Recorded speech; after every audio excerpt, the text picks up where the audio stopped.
അങ്ങനെ ഒരു സീക്വൽ ഉണ്ടാകാൻ ചാൻസ് ഉണ്ട് എന്ന് അവർക്ക് തോന്നിടത്തല്ലേ അത് വലിയ കാര്യം അല്ലേ? അത് എനിക്ക് ഭയങ്കര സന്തോഷം തോന്നി. ഇന്നലെ ഞങ്ങൾ തിയേറ്ററിൽ ഇറങ്ങുമ്പോൾ തന്നെ ഒത്തിരി പേര് വന്നിട്ട് അതെപ്പോഴാ സീക്വൽ ഉണ്ടോ എന്ന് ചോദിക്കുമ്പോൾ അത് ഞങ്ങൾ എഴുതി കാണിക്കാതെ തന്നെ അത് അവർക്ക് മനസ്സിലായി എന്നുള്ളത് ഒരുപാട് സന്തോഷം. പക്ഷേ മേജർ ഫാക്ടർ നമ്മുടെ ബിജുചേട്ടനെ സത്യം പറഞ്ഞാൽ മിസ് ചെയ്യുന്നുണ്ട്. ഈ ഒരു മൊമെന്റില് തമിഴ്നാട് പബ്ലിസിറ്റി അദ്ദേഹം ചെന്നൈയിലാണുള്ളത്. ചെന്നൈയിൽ നല്ല റിവ്യൂസ് വരുന്നുണ്ടോ? പുള്ളി അവിടെ തന്നെ നിൽക്കാമെന്ന് വിചാരിച്ചു. ഇത്രയും പേരുടെ ഇടയിൽ കിടക്കുന്നതിന് നല്ലത് ഞാൻ ഒറ്റയ്ക്ക് അവിടെ കൈയടി വാങ്ങിക്കോളാം. കണ്ണടച്ച് ആസിഫ് അലി എന്ന് ആലോചിക്കുമ്പോൾ സോൾട്ട് ആൻഡ് പെപ്പറിലെ ട്രെയിനിൽ ഇരുന്നിട്ടുള്ള ആ സീനാണ് ആദ്യം മനസ്സിൽ വരുന്നത്. അപ്പോൾ അതിൽ നിന്ന് എനിക്ക് ഭയങ്കര സന്തോഷമുള്ള കാര്യം ഈ കാർത്തിക് എന്ന് പറഞ്ഞാൽ വളരെ ടഫായിട്ടുള്ള, പ്രത്യേകിച്ച് ബിജുചേട്ടൻ്റെ ഒപ്പം ഇടിച്ചിടിച്ച് ഒപ്പത്തിനൊപ്പം ആരാണ് മുകളിൽ ആരാണ് താഴെ ഈക്വലി ഇമ്പോർട്ടൻ്റ് ആയിട്ടുള്ള ക്യാരക്ടറാണ്. ആ ക്യാരക്ടർ ചെയ്യുമ്പോൾ എത്ര മെച്ചുവേർഡ് ആയിട്ടാണ് ആസിഫ് ചെയ്തിരിക്കുന്നത്. ഏറ്റവും വലിയ ടാസ്ക് ബിജു മേനോന്റെ സൈഡിൽ നിൽക്കുക എന്നുള്ളതായിരുന്നു. പോലീസ് യൂണിഫോം ഇട്ടിരിക്കുന്ന ബിജു മേനോൻ എന്ന് പറഞ്ഞാൽ നെറ്റിപ്പട്ടം കിട്ടിയ ആനയെ പോലെയാണ്. ആദ്യമായിട്ടാണ് ഒരു ഫസ്റ്റ് ഡേ ഫസ്റ്റ് ഷോ എന്റെ കൂടെ ഇരുന്ന് കാണുന്നത്. അതിലെ ആളുകളുടെ റിയാക്ഷനും കഴിഞ്ഞ് നിങ്ങൾ എല്ലാവരും വന്ന് എന്റെ ചുറ്റും നിൽക്കുന്നതും സംസാരിക്കുന്നതും ഒക്കെ ദൂരെ നിന്ന് അഭിമാനത്തോടെ നോക്കുന്ന എന്റെ വാപ്പായെ ഞാൻ ഒളി കണ്ടിട്ട് നോക്കി സന്തോഷിക്കുന്നുണ്ടായിരുന്നു. ബൈസൈക്കിൾ തീവ്സ് എന്ന് പറയുന്ന കഥ അന്നത്തെ ഒരു 4-5 യങ്സ്റ്റേഴ്സിന്റെ അടുത്ത് പറഞ്ഞിട്ട് അവർക്കത് വർക്കാവില്ല, ചിലവർക്കത് പ്രൊഡ്യൂസ് ചെയ്യാം, അഭിനയിക്കുന്നില്ല എന്നൊക്കെ പറഞ്ഞിട്ട് ഒരു പ്രത്യേക സാഹചര്യത്തിൽ ആസിഫിന്റെ അടുത്തേക്ക് പോയി. ആസിഫിന് ഞാൻ എഴുതിയത് അങ്ങനെ മനസ്സിലായി എന്നുള്ളത്. ആ 2 മണിക്കൂർ എടുത്ത് നരേറ്റ് ചെയ്തപ്പോൾ കൃത്യമായിട്ട് ആസിഫിന് അത് മനസ്സിലായി. വലിയ നന്ദി പറഞ്ഞുകൊണ്ട് തന്നെ തുടങ്ങാം. സിനിമ നല്ലതാണെങ്കിൽ എല്ലാവരും ഒരുപോലെ സപ്പോർട്ട് ചെയ്യുന്നുള്ളതിന്റെ ഏറ്റവും പുതിയ എക്സാമ്പിളാണ് തലവൻ. ആദ്യത്തെ ഷോ കഴിഞ്ഞ് സിനിമയ്ക്ക് തലവന് ഒരു പോസിറ്റീവ് അഭിപ്രായമുണ്ട്, അല്ലെങ്കിൽ നല്ല സിനിമയാണെന്ന് മനസ്സിലാക്കിയ ആ നിമിഷം മുതൽ എല്ലാവരും സോഷ്യൽ മീഡിയയുടെ ആണെങ്കിലും വേർഡ് ഓഫ് മൗത്ത് കൂടെ ആണെങ്കിലും ഒക്കെ സിനിമയെ വളരെയധികം സപ്പോർട്ട് ചെയ്യുന്നുണ്ട്. അതിന് നന്ദി പറഞ്ഞുകൊണ്ട് തുടങ്ങുന്നു. Over to ജിസ്റ്റായി. താങ്ക്സ് തന്നെയാണ് പറയാനുള്ളത്. നിങ്ങൾക്ക് പ്രത്യേകിച്ച് അറിയാം, ഈ ആസിഫ് ബിജുവേട്ടൻ എന്ന് പറയുന്നത് എപ്പോഴും നമുക്ക് ഇഷ്ടപ്പെട്ട കോമ്പിനേഷനാണ്. അപ്പോൾ ആ കോമ്പിനേഷൻ എൻ്റെ കയ്യിലേക്ക് വരുമ്പോൾ അത് മോശമാക്കരുത്, ആൾക്കാരെ കൊണ്ട് എത്രത്തോളം നല്ലത് പറയിക്കാൻ പറ്റുമോ അതായിരുന്നു എൻ്റെ ടെൻഷൻ. ഈ ഷൂട്ടിൻ്റെ സമയത്തൊന്നും പുറത്ത് കാണിച്ചിട്ടില്ലെങ്കിലും അപ്പോൾ അത് ഹോൾ ഹാർട്ടഡ്ലി നിങ്ങൾ ആക്സെപ്റ്റ് ചെയ്തതിലും സിനിമയെ ഇരു കൈ നീട്ടി സ്വീകരിച്ചതിലും എനിക്ക് ഏറെ സന്തോഷം. മനസ്സ് തുറന്നുള്ള റിവ്യൂസ് തിയേറ്ററുകളിൽ നിന്നും വളരെ ഓർഗാനിക് ആയിട്ടുള്ള റിവ്യൂസ്, പ്രൊഫഷണൽ റിവ്യൂക്കാരാണെങ്കിലും പിന്നെ ഓഡിയനാണെങ്കിലും ഒക്കെ. അപ്പോൾ അതിനുള്ളൊരു ഗ്രാറ്റിറ്റ്യൂഡ് അറിയിക്കാൻ വേണ്ടിയിട്ടാണ് വെരി ഇമ്മീഡിയറ്റ്ലി ഇന്ന് തന്നെ രാവിലെ തന്നെ ഈ പ്രസ് മീറ്റ് വെക്കാനായിട്ട് നമ്മൾ തീരുമാനിച്ചത്. ആസിഫ് എഴുന്നേറ്റ് നിന്ന് കൈകൂപ്പിയതുപോലെ ഞങ്ങൾ എല്ലാവരും എഴുന്നേറ്റ് നിന്ന് നിങ്ങളോട് അറിയിക്കുന്നു. Thank you so much. ഈ സിനിമ റിവ്യൂവേഴ്സ് മോശം അഭിപ്രായം നമ്മുടെ സിനിമയെ പറ്റി പറയുമ്പോൾ നമ്മൾ ദേഷ്യപ്പെടുന്നത് പോലെ, നമുക്ക് സങ്കടം വരുന്നത് പോലെ, നല്ലത് പറയുമ്പോൾ അവരോട് നന്ദി പറയാനുള്ള കടമ കൂടി ഞങ്ങൾക്കുണ്ട്. അപ്പോൾ ഈ സിനിമയെ നല്ലത് പറഞ്ഞ് പ്രോത്സാഹിപ്പിച്ച എല്ലാ റിവ്യൂവേഴ്സിനോടും കൂടി ഒരു നന്ദി പറയുന്നു. Thank you.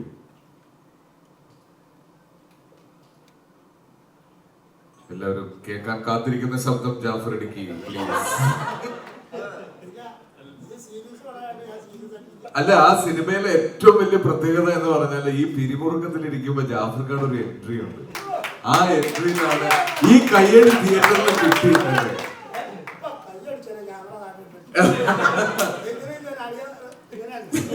മതി പറഞ്ഞ് കൈയടിക്കട്ടെ. ജാഫർക്ക പ്ലീസ്. ഹലോ, നമ്മളോട് രണ്ടുപേർക്ക് സംസാരിക്കാം. സിംഗിൾ തല രാവണനെ ശരിക്കും. നമസ്കാരം. ഞാൻ ഇവര് പറഞ്ഞ പോലെ തന്നെ ഇത് തന്നെ പറയാനുള്ളത്. ഞാൻ ഈ കഴിഞ്ഞ ദിവസം ഇവിടെ വന്നപ്പോഴും ഒരു 3 ദിവസം മുമ്പാന്ന് തോന്നുന്നു ഞാൻ പറഞ്ഞു, നമ്മൾ അഭിപ്രായം പറയുമ്പോഴത്തേക്ക് വേദനിപ്പിക്കുന്ന അഭിപ്രായം അത് പറഞ്ഞാൽ ഇനി പിന്നെ അതിനെക്കുറിച്ച് മറുപടില്ല. ഏതൊക്കെയായാലും ഇതിന് നമ്മുടെ ഈ പടത്തിന് ഇങ്ങനെ അഭിപ്രായം, മൊത്തത്തിലൊരു അഭിപ്രായം പറഞ്ഞ് അങ്ങനെ സഹായിച്ച എല്ലാവർക്കും ഞങ്ങളെല്ലാവരും നന്ദിയും പറഞ്ഞു. ഇതാണ് ഏറ്റവും യാഥാർത്ഥ്യം. കാര്യം വെച്ച് കഴിഞ്ഞാൽ നമ്മളൊരു ചുമ്മാ മോശമായിട്ട് പറയുക എന്ന് തോന്നിക്കുന്ന രീതിയിൽ പറയുമ്പോഴുള്ള വിഷമങ്ങളുള്ളത്. ആർക്കും അഭിപ്രായമൊക്കെ പറയാമല്ലോ. ഏതായാലും ഈ പടത്തിനകത്ത് ഞാനൊരു ചെറിയ വേഷമല്ല, വലിയ വേഷമാണ്. ഒരു എൻ്റെ അല്ല എന്നാലും ഞാൻ പറയട്ടെ, ഞാനൊക്കെ മിമിക്രിയിൽ പ്രൊഫഷണലായിട്ട് കളിച്ചുകൊണ്ടിരിക്കുമ്പോൾ ഇങ്ങനെ ഡയറക്ടർ സാറ് അന്ന് അങ്ങനെ സിനിമയുടെ സ്വപ്നമായിട്ട് നടന്ന ചരിത്രമുണ്ട്. എന്നെ എനിക്കിപ്പോൾ 1, 2, 3 പടത്തിലായി എനിക്ക് ചാൻസ് തരാൻ പറ്റി. നന്ദി രേഖപ്പെടുത്തുക നമ്മുടെ ഓർക്കുന്നതിനും ഇത് ഈ പടത്തിലൊരു ഭാഗമാകാൻ പറ്റിയതിലും നല്ലതാണെന്നറിഞ്ഞാലും എല്ലാവർക്കും നന്ദി, നമസ്കാരം. ഇനി റൗണ്ട് ചെയ്ത് വരുമ്പോൾ ഒന്നുകൂടെ സംസാരിക്കാം. Okay, single തലരാവണം.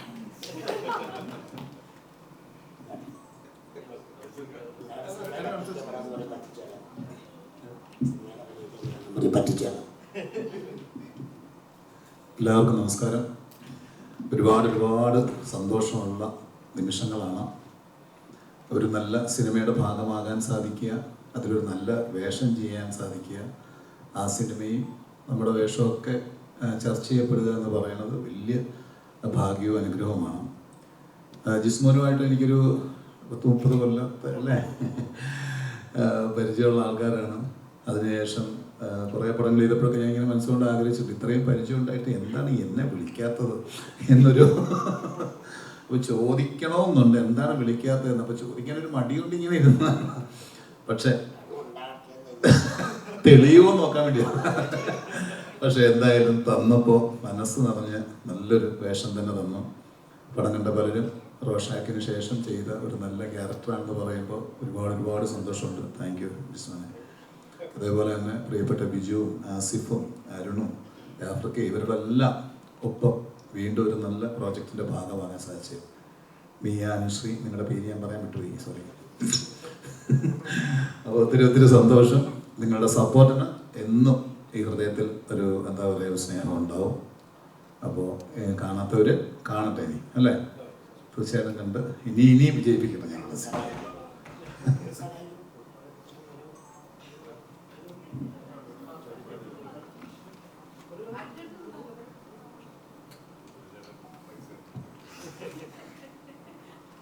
മനസ്സിൽ വേറെ എന്തൊക്കെയാണ് പോയിക്കൊണ്ടിരിക്കുന്നത്.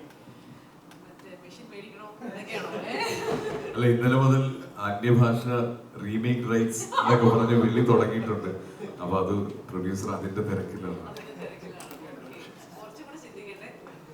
കേൾക്കുന്നില്ല ആളതിനെ കുറിച്ച് കുറച്ചും കൂടെ ചിന്തിക്കട്ടെ. നമ്മൾ സംസാരിച്ചിട്ട് നമുക്ക് അവസരം കൊടുക്കാം അല്ലേ? ഈ സമയത്ത് നമ്മുടെ അത്യാവശ്യം നമ്മുടെ സിനിമയിലെ കുറെ പേരൊക്കെ നമ്മൾ ഇവിടെ എത്തിയിട്ടുണ്ട്. പക്ഷെ മേജർ ഫാക്ടർ നമ്മുടെ ബീച്ചേട്ടനെ സത്യം പറഞ്ഞാൽ മിസ് ചെയ്യുന്നുണ്ട്. ഈ ഒരു മൊമെന്റില് ബീച്ചേട്ടൻ വേണമായിരുന്നു. തമിഴ്നാട് പബ്ലിസിറ്റി ഏൽപ്പിച്ചിരുന്നു. അദ്ദേഹം ചെന്നൈയിലാണുള്ളത്. ചെന്നൈയിൽ നല്ല റിവ്യൂസ് വരുന്നുണ്ട്. പുള്ളി അവിടെ തന്നെ നിൽക്കാമെന്ന് വിചാരിച്ചു. കുറച്ച് ഇത്രയും പേരുടെ ഇടയിൽ കിടക്കുന്നതിന് നല്ലത് ഞാൻ ഒറ്റയ്ക്ക് അവിടെ കൈയടി വാങ്ങിക്കോളാം. സീറ്റ് നമ്മൾ അഡ്ജസ്റ്റ് ചെയ്തല്ലേ. അപ്പൊ പുള്ളി വന്നാൽ നമ്മള് കണ്ടേരിയ മാറിപ്പോല്ല. ഇപ്പൊ വിളിക്കണ്ടോ? എനിക്ക് കസറിയിട്ടില്ലല്ലോടാ. എന്തായാലും ഒത്തിരി സന്തോഷം.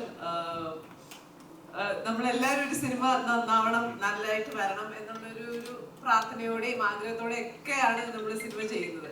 അതിന് എല്ലായ്പ്പോഴും നമ്മൾ ആ ഉദ്ദേശിച്ച റിസൾട്ട് വരണം എന്നില്ല.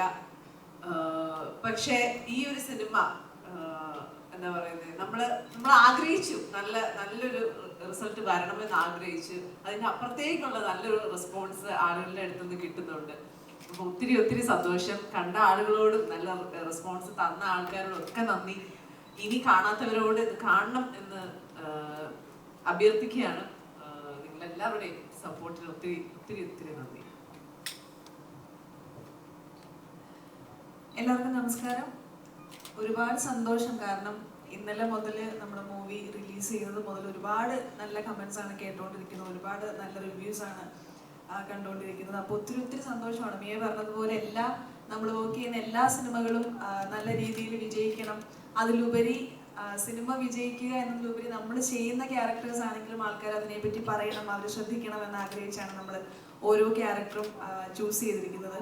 അപ്പോൾ അതും ഒരുപാട് സന്തോഷമുണ്ട്. ഒരു വലിയ പാർട്ടല്ലെങ്കിലും എന്നാലും വളരെ ചെറിയ പാർട്ടല്ലെങ്കിലും ഒരു ക്യാരക്ടറാണ് ഞാൻ ചെയ്തിരിക്കുന്നത്. അപ്പോൾ അതാണെങ്കിൽ പോലും ഒരുപാട് ആൾക്കാർ സ്പെസിഫിക്കലി പറയുമ്പോൾ പേഴ്സണലി നമുക്ക് സന്തോഷമാണ്.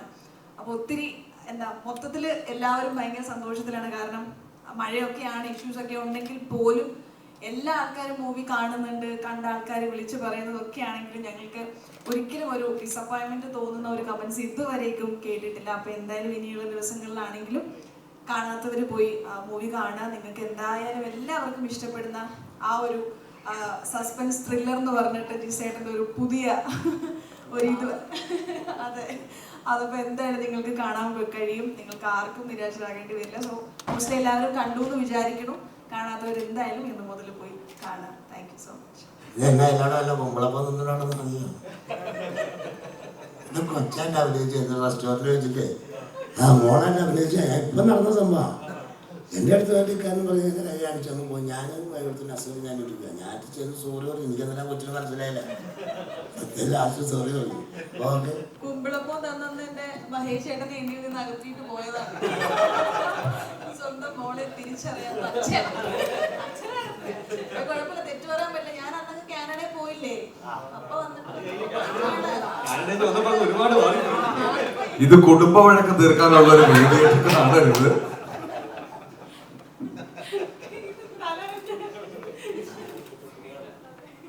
നമസ്കാരം. ഒരു തുടക്കക്കാരൻ എന്നുള്ള ലെവലിൽ ഇവിടെ ഇരിക്കുമ്പോൾ തന്നെ ആക്ച്വലി ഫ്രണ്ട് സീറ്റിലേക്ക് ഇരിക്കുന്ന ഒരു ഫീലുണ്ട്. അപ്പം ആക്ച്വലി തുടക്കക്കാരൻ എന്നുള്ള ലെവലിൽ ജിസ്മോൻ ചേട്ടൻ്റെ പടത്തിൽ അഭിനയിക്കാൻ പറ്റിയ ഒരു ബ്രാൻഡാണ് ശരിക്കും അറിയാം.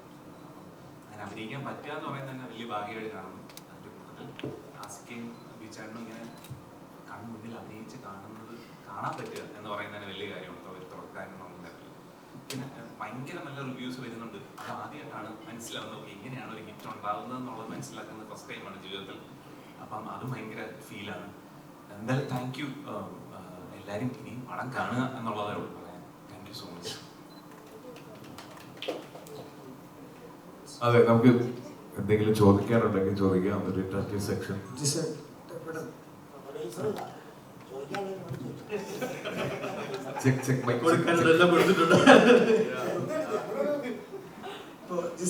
ഫസ്റ്റ് ഷോ കഴിഞ്ഞപ്പോ തന്നെ ഭയങ്കര പോസിറ്റീവ് അഭിപ്രായം വരുന്നു. അപ്പൊ ഈ തേച്ച് മിനുക്കി ഉണ്ടാക്കിയെടുത്തൊരു കാർത്തിക് ഉണ്ടല്ലോ, ഈ നമുക്ക് എവിടെയും മുമ്പത്തെ ഒരു ആസിഫലിനെ കാണാനില്ല. നോട്ടത്തിലും നടപ്പിലും ഇരിപ്പിലും ഒക്കെ പുതിയൊരു ആസിഫലി. അതിന്റെ ഈ ട്രോളുകളൊക്കെ വരാൻ തുടങ്ങി. മറ്റേ ലിയോടെ മീൻ വെച്ചിട്ട് ബാഡാസ്, മിസ്റ്റർ ലിയോ ദാസ് ബാഡാസ് എന്ന് പറഞ്ഞു. അപ്പൊ അത്ര കാര്യങ്ങളൊക്കെ കണ്ടോ എങ്ങനെയാ ഈ പുതിയൊരു ആസിഫലിനെ ഉണ്ടാക്കിയെടുക്കാനുള്ള ശ്രമങ്ങൾ? അതായത് ആസിഫിന്റെ ആസിഫിനെ സമീപിക്കുമ്പോൾ ആസിഫ് അല്ല ഇപ്പോൾ ഈ ഗ്രാജുവലി ഉള്ള പ്രോഗ്രസ് ആസിഫിന്റെ ആസ് എൻ ആർട്ടിസ്റ്റ് ഇവോൾവ് ചെയ്ത് വന്നിരിക്കുന്നത് ഏറ്റവും അടുത്ത് നിന്ന് കാണാൻ സാധിച്ചിട്ടുള്ള ഒരാളാണ് ഞാൻ. അപ്പം ആസിഫിന് എപ്പോഴും നമുക്കറിയാം ഒരു ബോയ് നെക്സ്റ്റ് ഡോർ ഇമേജ് ഒത്തിരി നാൾ നമുക്ക് കണ്ണടച്ച ആസിഫ് അലി എന്ന് ആലോചിക്കുമ്പോൾ സോൾട്ട് ആൻഡ് പെപ്പറിലെ ട്രെയിനിൽ ഇരുന്നിട്ടുള്ള ആ സീനാണ് ആദ്യം മനസ്സിൽ വരുന്നത്. അപ്പോൾ അതിൽ നിന്ന് എനിക്ക് ഭയങ്കര സന്തോഷമുള്ള കാര്യം ഈ കാർത്തിക് എന്ന് പറഞ്ഞാൽ വളരെ ടഫായിട്ടുള്ള, പ്രത്യേകിച്ച് ബിജുചേട്ടൻ്റെ ഒപ്പം ഇടിച്ചിടിച്ച് ഒപ്പത്തിനൊപ്പം ആരാണ് മുകളിൽ ആരാണ് താഴെ ഈക്വലി ഇമ്പോർട്ടൻ്റ് ആയിട്ടുള്ള ക്യാരക്ടറാണ്. ആ ക്യാരക്ടർ ചെയ്യുമ്പോൾ എത്ര മെച്ചുവേർഡ് ആയിട്ടാണ് ആസിഫ് ചെയ്തിരിക്കുന്നത്. അപ്പോൾ ഇന്ന് രാവിലെ എന്നെ മധുബാലേട്ടൻ വിളിച്ചിരുന്നു, ഡയറക്ടർ മധുബാല. അപ്പോൾ അദ്ദേഹം ഒരുപാട് നേരം സംസാരിച്ചത് ഈ വിഷയത്തെക്കുറിച്ച് മാത്രമാണ്, ആസിഫിന് വന്ന മാറ്റത്തെക്കുറിച്ചാണ്. അപ്പോൾ ഞാൻ മധുബാലേട്ടനോട് പറഞ്ഞു, ചേട്ടാ ആ മാറ്റം തുടങ്ങുന്നത് എനിക്ക് തോന്നുന്നത് ചേട്ടൻ്റെ ഒഴിമുറി എന്നൊക്കെ പറയുന്നത് അല്ലേ ആസിഫ്, ആ സിനിമയിലാണ് ആ ഒരു ബോയ് എന്നുള്ള സമൂഹത്തിൽ നിന്ന് മാറിയിട്ടൊരു മെച്ചുവേർഡ് കൈൻഡ് ഓഫ് മാറ്റത്തിലേക്ക് വരുന്നത്. അപ്പോൾ എനിക്കത് ഭയങ്കര സന്തോഷമാണ്. എന്താണോ ഞാൻ കാർത്തിക് എന്ന് പറഞ്ഞ ക്യാരക്ടറിന് വേണ്ടി എഴുതിയത് അല്ലെങ്കിൽ ആലോചിച്ചത്, അത് 150% ഭംഗിയായിട്ടാണ് ആസിഫ് ചെയ്തിരിക്കുന്നത്. ഇനിയും മിനുക്കാൻ പരിപാടികളുണ്ടോ? ഏത് ഈ സിനിമയ്ക്ക്? തീർച്ചയായിട്ടും. ഇനിയിപ്പോ അങ്ങനെയല്ലേ, ഏറ്റവും പുതിയത് കൊടുക്കുക എന്നുള്ളത് മാത്രമല്ല, പുതിയത് എന്താ പറയാ യുണീക്ക് അല്ലാത്ത ഒന്നും ഇനിയുള്ള ഓഡിയൻസ് അംഗീകരിക്കില്ലെന്നാണ് ഞാൻ മനസ്സിലാക്കുന്നത്. സോ വെറുതെ ഒരു സിനിമ ചെയ്യുന്നതിന് ഇനി സ്കോപ്പില്ല. യുണീക്ക് ആയിട്ടുള്ള ഈ പറഞ്ഞ പോലെ തേച്ച് മിനുക്കി ഫൈനൽ മറ്റേ ഡ്രാഫ്റ്റും കൊണ്ട് ഫൈനൽ ഡ്രാഫ്റ്റുമായിട്ടേ ഷൂട്ടിന് പോകാൻ പറ്റുള്ളൂ. അല്ലാതെ സെറ്റിൽ പോയിട്ടുള്ള പരിപാടികൾ ഇനി നടക്കുമെന്ന് തോന്നുന്നില്ല.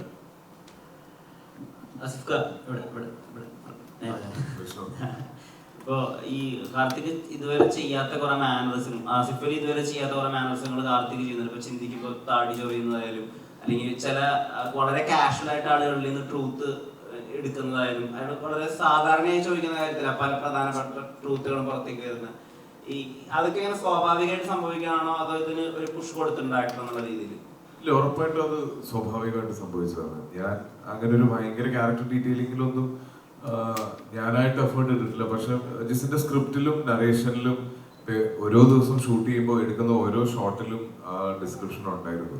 കാർത്തിക് എന്താണ്, കാർത്തിക് എന്നല്ല, ഓരോ ക്യാരക്ടേഴ്സിനും ഐഡന്റിറ്റി ഫീൽ ചെയ്യുന്നത് അതുകൊണ്ടാണ്. വളരെ ക്രിസ്റ്റൽ ക്ലിയർ ആയിട്ടുള്ള ഐഡിയ ജിസിനുണ്ടായിരുന്നു ഓരോ ക്യാരക്ടേഴ്സിന്റെയും സ്വഭാവ രീതിയും സംസാരിക്കുന്ന രീതിയല്ല. അപ്പൊ അത് ഞങ്ങൾ എല്ലാവരും ഫോളോ ചെയ്തെന്ന് മാത്രം. പിന്നെ ഞാൻ ഈ സിനിമയുടെ ആദ്യത്തെ ഇന്റർവ്യൂസിലൊക്കെ പറഞ്ഞു എനിക്ക് പോലീസ് വേഷം ചെയ്യാൻ ഭയങ്കര പേടിയായിരുന്നു. എൻ്റെ ഒരു വലിപ്പമൊക്കെ വെച്ച് ഞാൻ പോലീസുകാരനായാലും എങ്ങനെ ഇരിക്കും എന്നുള്ളൊരു കോംപ്ലക്സ് എനിക്ക് എപ്പോഴും ഉണ്ടായിരുന്നു. പക്ഷെ കുറ്റവും ശിക്ഷയാണ് ആ പേടി എനിക്ക് മാറ്റി തന്നത്. ഇതിലേക്ക് വന്നപ്പോൾ ഒരു ഏറ്റവും വലിയ ടാസ്ക് ബിജു മേനോന്റെ സൈഡിൽ നിൽക്കുക എന്നുള്ളതായിരുന്നു. പോലീസ് യൂണിഫോം ഇട്ടിരിക്കുന്ന ബിജു മേനോൻ എന്ന് പറഞ്ഞാൽ നെറ്റിപ്പട്ടം കിട്ടിയ ആനെ പോലെയാണ്. അപ്പൊ അതിന്റെ സൈഡിൽ നിൽക്കുക എന്നുള്ളത് വലിയൊരു വെല്ലുവിളിയാണ്. അവിടെ നിന്ന് കണ്ണ് എൻ്റെ അടുത്തേക്ക് ഡിമാൻഡ് ചെയ്യുക എന്ന് പറയുന്നത് ഒരുപാട് എഫേർട്ടുള്ള ഒരു കാര്യമായിരുന്നു. അപ്പൊ അത് പക്ഷെ കാർത്തികിന്റെ ക്യാരക്ടറൈസേഷനിലൂടെ എനിക്ക് കിട്ടിയതാണ്. അത് സിനിമ കണ്ടു കഴിയുമ്പോൾ എനിക്കും അതൊരു അത്ഭുതമായിട്ട് തോന്നുന്നുണ്ട്. ഇപ്പോ കാർത്തികിന്റെ ഒരു ചിരി എങ്കിലും അപ്പുറത്തെ ക്യാരക്ടർ വിജയമാനന്റെ ക്യാരക്ടറിന്റെ അടുത്തേക്ക് പോയി കഴിഞ്ഞാൽ മൊത്തം നെറേറ്റീവ് മാറുന്ന ഒരുപാട് സന്ദർഭങ്ങളുണ്ട്. ഈ സിനിമയിൽ ഒരുപാട് മൈക്രോ ഡീറ്റെയിലിംഗ് ഉണ്ട്. നിങ്ങൾ കുത്തിയിരുന്നതിന്റെ ലൂപ്പ് ഹോൾ അടച്ചത് നമുക്ക് മനസ്സിലാവും. കുറെ ഏരിയയില് ഇപ്പൊ ഇതെന്താ ഇങ്ങനെ സംഭവിച്ചെന്ന് പറയുമ്പോൾ ലാസ്റ്റ് നിങ്ങളൊരു ഡയലോഗ് പറഞ്ഞ അങ്ങനെ കുറെ സാധനങ്ങൾ ഇതില്ല. അപ്പൊ എത്ര ഡ്രാഫ്റ്റ് പോയിട്ടുണ്ട് ഇതിനകത്ത് റൈറ്റിങ്ങിന് വേണ്ടിയിട്ട്? ഇതില് കുറെ ഡ്രാഫ്റ്റ് പോയിട്ടുണ്ട്. പക്ഷെ ഞാൻ എപ്പോഴും വിശ്വസിക്കുന്നത്, പ്രത്യേകിച്ച് ഈ സിനിമ തുടങ്ങി ഒരു 3 ദിവസം കഴിഞ്ഞപ്പോഴത്തേക്കും എനിക്ക് ഇങ്ങനെ ഒരു റൂട്ടിലേക്ക് ഈ സിനിമ പോകാം എന്ന് തോന്നി. അതുവരെ ഞാൻ ആസിഫിനോടും വിജയനോടും പറഞ്ഞ കഥയല്ലാതെ മറ്റൊരു സംഗതി തിരിഞ്ഞു വന്നായിരുന്നു സിനിമ തുടങ്ങിയതിന് ശേഷമാണ്. അപ്പൊ അന്ന് മുതൽ എനിക്കറിയാം ഞാൻ എടുക്കേണ്ട എഫേർട്ട് കുറച്ച് വലുതാണ്. ഈ പറഞ്ഞ പോലെ രാത്രികളിലും ഷൂട്ട് കഴിഞ്ഞിട്ടും രാവിലെയൊക്കെ സംഭാഷണം എഴുതുന്ന ജോലി ആയതുകൊണ്ട്. ഓഫ് കോഴ്സ് ഒരു കാര്യം പറയുമ്പോൾ എൻ്റെ ഒപ്പം തന്നെ പറയേണ്ടത് അതിന്റെ റൈറ്റേഴ്സ് ഉണ്ട്. ഈ പറഞ്ഞ തിരക്കഥ ശരത്തും ആനന്ദുമാണ്. ഭയങ്കര പ്രോമിസിങ് ആയിട്ടുള്ള 2 റൈറ്റേഴ്സാണ്. ഭയങ്കരമായിട്ട് അവര് വലിയ ലെവലിലേക്ക് വരും എന്ന് ഞാൻ വിചാരിക്കുന്നത്. അപ്പം ഇതിൽ സംഭാഷണം എഴുതുന്നത് ജോലിയാണ് എൻ്റെ. പക്ഷെ ഈ സിനിമ തുടങ്ങി 3-4 ദിവസം കഴിഞ്ഞപ്പോൾ എനിക്ക് വേറൊരു ട്രാക്ക് ഓപ്പൺ ആയി കിട്ടി. അപ്പോൾ ആ ട്രാക്കിലേക്ക് എത്തിക്കാൻ വേണ്ടിയിട്ട് എവറി ഡേ എഴുത്തായിരുന്നു. എല്ലാ ദിവസവും എഴുതുന്ന സീനുകൾ തന്നെയാണ് ഷൂട്ട് ചെയ്തുകൊണ്ടിരുന്നത്. അപ്പോൾ ഞാൻ എനിക്ക് എപ്പോഴും അത് എനിക്ക് തോന്നുന്നു കഴിഞ്ഞ എല്ലാ പടങ്ങളും 6 പടങ്ങളിലും ആ ഫൈനൽ ലാസ്റ്റ് സീൻ ഷൂട്ട് ചെയ്യുന്നതിന് മുമ്പ് എഴുതുന്ന ഒരു എഴുത്തുണ്ട്. അതാണ് എനിക്ക് തരുന്ന ഏറ്റവും ആ ഡ്രാഫ്റ്റാണ് ഏറ്റവും സാറ്റിസ്ഫാക്ഷൻ തരുന്ന ഒരു ഡ്രാഫ്റ്റ് എന്ന് പറയുന്നത്. ഇപ്പൊ പുതിയ ജിസ്റ്റോ ആണെങ്കിൽ പോലും ചില ഏരിയയിലൊക്കെ പഴയ ജിസ്റ്റോ ഉണ്ട് ഡയലോഗ്സിലൊക്കെ. എന്റെ പ്രശ്നം എന്റെ ഉത്തരങ്ങളാണ് സാർ എന്നൊക്കെ പറയുന്ന ചില സിനിമാറ്റിക് സംഭവങ്ങൾ ഇതിനകത്തുണ്ട്. അത് ആ ജിസ്റ്റോനെ ഓർത്തിട്ട് എഴുതിയതാ അല്ല. അത്തരം ഒരു സാഹചര്യത്തിൽ ഇപ്പൊ ഇവർ തമ്മിലുള്ള ഒരു പ്രോബ്ലം തുടങ്ങുമ്പോൾ ഒറ്റയടിക്ക് ഒരു ഇഷ്യൂ തുടങ്ങാൻ പറ്റത്തില്ലല്ലോ. ഒരേ സ്റ്റേഷനിൽ വർക്ക് ചെയ്യുന്നവരാണ്. അപ്പോൾ ഇങ്ങനെ ഒരു ഗ്രാജുവലി ഒരു ഗ്രാഫ് ഉണ്ടാവണം. അപ്പൊ അതിൽ പറഞ്ഞത് എന്താ, ഇയാൾ 1.5 വർഷം കൊണ്ട് 5 ട്രാൻസ്ഫർ മേടിച്ച ആളാണ്. 1.5 വർഷം കൊണ്ട് പറയുമ്പോൾ അമ്മാവനാണ് മന്ത്രി. പക്ഷെ അമ്മാവൻ പോലും അറിഞ്ഞിട്ടില്ല ഇയാൾ 1.5 വർഷം കൊണ്ട് 5 ഡ്രാഫ്റ്റ് കിട്ടിയത്. അതല്ല ഞാൻ പറയുന്നത്. അപ്പൊ അങ്ങനെ ചോദ്യത്തിൽ നിന്ന് പോയി ചോദ്യം പഴയ ജിസ്റ്റോ അങ്ങനെ ഓർത്തെഴുതിയതല്ല.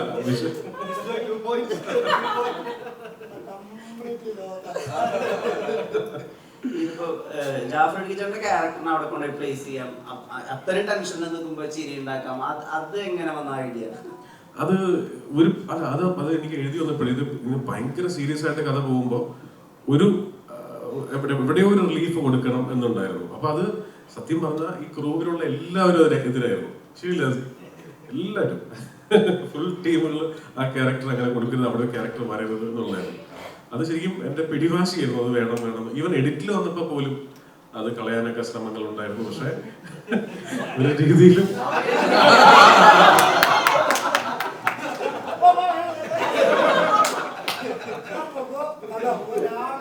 അപ്പൊ എനിക്ക് ഇതിന്റെ അല്ല അങ്ങനെ ആ രീതിയിൽ ഒരുപാട് പേര് കാണുമ്പോഴേ എന്നുവെച്ചാൽ സിനിമ ഇറങ്ങുന്നത് വരെ നമുക്ക് ഇത് പ്രാക്ടിക്കാലിറ്റി ഇത്രയേ ഉള്ളൂ. സിനിമ ഇറങ്ങുന്നവരെ നമുക്കറിയില്ല ഓഡിയൻസ് എന്താണ് ഇഷ്ടപ്പെടാൻ പോകുന്നത്. ഇത്രയും സീരിയസ് ആയിട്ട് പോകുമ്പോൾ അത് വന്നാൽ അലമ്പാകും. ഇങ്ങനെ 100,000 ചോദ്യങ്ങൾ നമ്മൾ വരുമ്പോഴും. പക്ഷെ എന്റെ മനസ്സിലാണ് ഇപ്പൊ നിങ്ങൾ ഈ പറയുന്ന ഒരുപക്ഷെ അപ്പുറത്തേക്ക് ഒരു സീക്വൽ ഉണ്ടോ എന്നുള്ള ചോദ്യത്തിന്റെ ഉത്തരം ഞാൻ ആരോടും പറഞ്ഞിട്ടില്ലെങ്കിലും എന്റെ മനസ്സിലതുണ്ട്. അതുകൊണ്ട് ആരെന്ത് പറഞ്ഞാലും എനിക്ക് ആ ക്യാരക്ടറിനെ കട്ട് ചെയ്യാൻ പറ്റില്ല. കാരണം അതിനകത്ത് കുറെ മൈന്യൂട്ട് ഡീറ്റെയിൽസ് ഇട്ട് വെച്ചിട്ടുണ്ട് ആ ക്യാരക്ടറിനകത്ത്. അല്ല ഇപ്പൊ ഈ നേരത്തെ ഇന്റർവ്യൂവിൽ പറഞ്ഞല്ലോ ജിസ്റ്റോ പടത്തില് തോക്ക് കാണുന്നു, ചോര കാണുന്നു, മറ്റേ വാള് കാണുന്നു, അങ്ങനത്തെ സാധനങ്ങളൊക്കെ. അപ്പൊ ഇതൊന്നും ഈ ജിസ്റ്റോ പടങ്ങളായിട്ട് വലിയ സാമ്യമില്ലാത്ത പരിപാടികളാണല്ലോ. നിങ്ങൾക്ക് എത്രമാത്രം ഫ്രഷ് ആയിരുന്നു അത്തരം എലമെന്റ്സുകൾ ഈ സെറ്റിലൊക്കെ കാണുമ്പോൾ? അല്ല എനിക്ക് ചുവന്ന ലൈറ്റ് എനിക്ക് ആദ്യം ഇതിന്റെ ഞങ്ങളുടെ ഫസ്റ്റ് നരേഷനിൽ തന്നെ ഞാൻ ഭയങ്കര എക്സൈറ്റഡ് ആയി. കാര്യം ജിസിന് എനിക്ക് പേഴ്സണലി അറിയാവുന്നത് കൊണ്ടും ജിസുമായിട്ട് ഇത്രയും വർഷത്തെ പരിചയം ഉള്ളത് കൊണ്ടും ശരിക്കും നിങ്ങളൊക്കെ കാണുന്ന സൺഡേ ഹോളിഡേ ആണ് ജിസ് ജോയി. അപ്പോ എനിക്ക് ആ ഒരു എക്സൈറ്റ്മെന്റ് ഉണ്ടായിരുന്നു. ഞാൻ നേരത്തെ പറഞ്ഞിട്ടുണ്ട്, നമ്മൾ ഈ ആക്ടേഴ്സ് നമ്മളുടെ സ്ഥിരമായിട്ടുള്ള ഫോർമുലാസ് പൊളിക്കണം, നമ്മുടെ ക്യാരക്ടർ ആർക്ക് പൊളിക്കണം എന്നൊക്കെ നമ്മൾ എപ്പോഴും ആഗ്രഹിക്കുമല്ലോ, ഡിഫറെന്റ് ക്യാരക്ടേഴ്സ് ചെയ്യണം. അങ്ങനെ ഒരു കംഫർട്ട് സോൺ പൊളിച്ച് പുറത്തേക്ക് വരുമ്പോൾ അതിനു വേണ്ടി എടുത്ത സ്ക്രിപ്റ്റും അതിനു വേണ്ടിയിട്ട് എഫേർട്ടും ഇത് ആദ്യം ജിസ് പറഞ്ഞില്ലേ, നമ്മൾ ആരും കേട്ട സ്ക്രിപ്റ്റ് അല്ല ഇതിന്റെ ഷൂട്ടിംഗ് സമയത്ത് ഉണ്ടായിരുന്നത്. ഇതിന്റെ ഒരു ഇനീഷ്യൽ ഫസ്റ്റ് ഡ്രാഫ്റ്റ് ആയിട്ട് മാത്രമേ ഇപ്പൊ ഞങ്ങൾക്ക് അതിനെ കാണാൻ പറ്റുള്ളൂ. ഈ സിനിമ ത്രൂ ഔട്ട് ഷൂട്ടിങ്ങിൽ ഇത് ഇവോൾവ് ചെയ്യുന്നുണ്ടായിരുന്നു. പ്രത്യേകിച്ച് ഈ ഇൻവെസ്റ്റിഗേഷൻ ത്രില്ലർ സിനിമയാകുമ്പോൾ നമ്മൾ ഷൂട്ട് ചെയ്ത ലൊക്കേഷൻ, ഓരോ ക്യാരക്ടേഴ്സ് പ്ലേ ചെയ്യുന്ന ആർട്ടിസ്റ്റ് എല്ലാവരും വരുന്നതനുസരിച്ച് ഈ സിനിമ ഇവോൾവ് ചെയ്യുന്നുണ്ടായിരുന്നു. അപ്പൊ അതായിരിക്കാം ചിലപ്പം ഇത്രയും ഈ പറഞ്ഞ വിഷ്ണു ചോദിച്ചതുപോലെ ഇത്രയും ഡീറ്റെയിലിംഗിലേക്കും ഇത്രയും കുഞ്ഞി കാര്യങ്ങളൊക്കെ ആളുകൾ ശ്രദ്ധിക്കുന്ന രീതിയിലേക്ക് വളരാനുള്ളൊരു കാരണം. പിന്നെ ഇതില് എടുത്തു പറയേണ്ടത് ഞങ്ങളുടെ എഡിറ്റർ സൂരജിനെ പറ്റിയിട്ടാണ്. ഈ സിനിമ ഷൂട്ട് ചെയ്ത്, അപ്പൊ തീർച്ചയായിട്ടും 2 പ്രൊഡ്യൂസേഴ്സിനോടും പറയണം. കാര്യം ഇത് ഷൂട്ട് ചെയ്ത് കഴിഞ്ഞാൽ ഓൾമോസ്റ്റ് 1 വർഷം എടുത്തു ഇതിന്റെ റിലീസ് ഡേറ്റ് ഡിക്ലെയർ ചെയ്യാൻ. ആ സമയം മുഴുവൻ ഇതിന്റെ എഡിറ്റിലാണ് ഡയറക്ടർ ജിസ് ജോയിയും ഇതിന്റെ എഡിറ്റർ സൂരജും സ്പെൻഡ് ചെയ്തിട്ടുള്ളത്. ഓരോ ദിവസവും ഒരു 4 മണിക്കൂർ വെച്ച് ജിസ് ജോയി ആ എഡിറ്റ് സൂട്ട് പോയിരുന്ന് ഇതിന്റെ ഏറ്റവും നല്ല വേർഷന് വേണ്ടിയിട്ടുള്ള ഒരു ശ്രമം നടത്തുന്നുണ്ടായിരുന്നു. അപ്പൊ അങ്ങനെ സൂരജിന്റെ കോൺട്രിബ്യൂഷൻസ് ഇതിന്റെ അകത്തുണ്ട്. ഈ പറഞ്ഞ 8 മാസം ജിസിന് കൊടുത്ത ഈ 2 പ്രൊഡ്യൂസേഴ്സ് ആണ് ഈ സിനിമയ്ക്ക് വേണ്ടി ഏറ്റവും വലിയ കൈയടി അർഹിക്കുന്നത്. ഈ ജിസേട്ടൻ ആദ്യമായിട്ട് വിളിക്കുമ്പോ ഭയങ്കര അടുത്ത സുഹൃത്താണല്ലോ. അപ്പൊ ആദ്യമായിട്ട് വിളിക്കുമ്പോ ഈ പറഞ്ഞ ഈ ക്യാരക്ടർ പ്ലേ ചെയ്യാൻ വേണ്ടിട്ട് ഭയങ്കര സർപ്രൈസിങ് എന്തോരം ഉണ്ടായിരുന്നു. കാരണം ഈ നമുക്ക് ദേഷ്യം തോന്നുമല്ലോ ഒരു പോയിന്റിലൊക്കെ. വെറുപ്പ് തോന്നുന്നു എന്നാണ് എന്നോട് എല്ലാവരും പറഞ്ഞത്. പറയിപ്പിച്ച് അല്ല, ജിസ്മോൻ അത് കൃത്യമായിട്ട് പറഞ്ഞിരുന്നു. നമുക്കറിയാം, ഇപ്പം ഈ പറഞ്ഞല്ലോ, വിളിക്കുമ്പോൾ എന്തെങ്കിലും ഒരു നമുക്ക് ചെയ്യാൻ പറ്റുന്ന ഒരു സംഭവം ഇല്ലാണ്ട് വിളിക്കില്ല എന്ന് മനസ്സിലുണ്ടായിരുന്നു. അപ്പോൾ പറഞ്ഞിരുന്നു, ഈ ക്യാരക്ടറിനെ കുറിച്ച് പറഞ്ഞിരുന്നു. ഇതിനകത്ത് പിന്നെ എനിക്ക് പറയാനുള്ളത്, ആ ക്യാരക്ടറിൻ്റെ അതിനൊരു രൂപമുണ്ടല്ലോ, ഒരു കാരിക്കേച്ചർ രൂപമുണ്ടല്ലോ, അതിന് ഒരുപാട് സഹായിച്ചത് റോണക്സ് മേക്കപ്പാണ്. അത് എടുത്തു പറയേണ്ട ഒരു കാര്യമാണ്. കാരണം അങ്ങനെ ഒരു പുരികത്തിനൊക്കെ കുറച്ച് മാറ്റങ്ങളെ കുറിച്ച് ഡാർക്ക് ഷെയ്ഡൊക്കെ ഇട്ടാക്കുന്നത്. പിന്നെ ഈ പറഞ്ഞല്ലോ, നമ്മൾ മിമിക്രിയിൽ നിന്നൊക്കെ വരുന്നതുകൊണ്ട് അപ്പം ആദ്യം നമ്മളൊരാളുമായിട്ടൊന്ന് ഇപ്പം ജിസ്മോനായിട്ട് പരിചയം ഉണ്ടായി പോലും അഭിനയിച്ചു തുടങ്ങുന്ന സമയത്ത് എങ്ങനെയായിരിക്കും ചിലപ്പോൾ നമ്മുടെ അഭിനയം എടുക്കുക എന്നൊന്നും നമുക്കറിയില്ല. അപ്പോൾ ചിലപ്പോൾ കുറച്ച് കുറേ സ്റ്റോക്ക് ഉള്ളതുകൊണ്ട് കുറച്ച് കൂടുതലിട്ട് അഭിനയിക്കാൻ നോക്കും. കുറേ ഉണ്ടല്ലോ നമ്മളിങ്ങനെ എടുക്കാതെ വെച്ചിരിക്കുന്ന കുറേ സാധനം ഉണ്ടല്ലോ പഴയ തൊട്ട്. അപ്പോൾ കുറച്ച് കൂടുതൽ അഭിനയം എടുത്തപ്പോൾ അപ്പൊ ജിസ്മോൻ പറഞ്ഞു, അത്രയും വേണ്ട നമുക്ക് ഈ പടത്തിൽ, ഇത് മതി.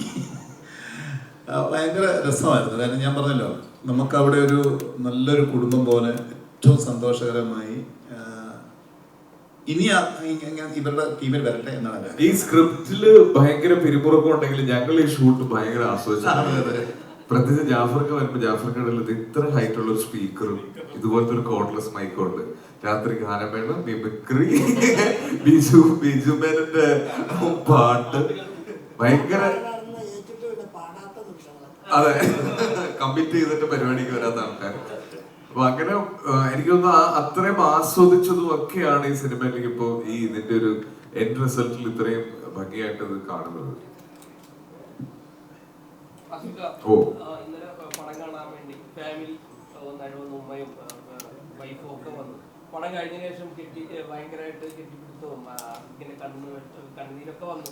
അപ്പോൾ ഒരു ഹിറ്റ് ഓൾറെഡി ആസ്വദിച്ച് പ്രതീക്ഷിച്ചിട്ടാണ് ഫാമിലി അടക്കം, എൻ്റെ ഫാമിലി എൻ്റെ ഹിറ്റ് ആദ്യം കാണണം എന്നൊരു പ്രതീക്ഷ ഉണ്ട്. അപ്പൊ എങ്ങനെ ഉണ്ടായിരുന്നു ഹിറ്റ്? ഓൾറെഡി പ്രതീക്ഷ ഉണ്ടായിരുന്നു. ഞാൻ സിനിമയിൽ വന്നിട്ട് ഇപ്പോൾ ഓൾമോസ്റ്റ് 15 വർഷം ആവാറായി. ഇതുവരെ എൻ്റെ വാപ്പവും ഉമ്മയും എൻ്റെ കൂടെ റിലീസിന് തിയേറ്ററിൽ വന്നിട്ടില്ല.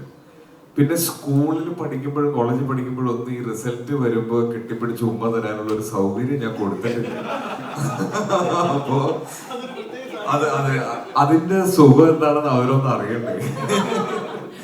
അപ്പൊ എനിക്ക് പേഴ്സണലി ഒരുപാട് പ്രതീക്ഷയുള്ള സിനിമ തന്നെ ആയിരുന്നു തലവൻ.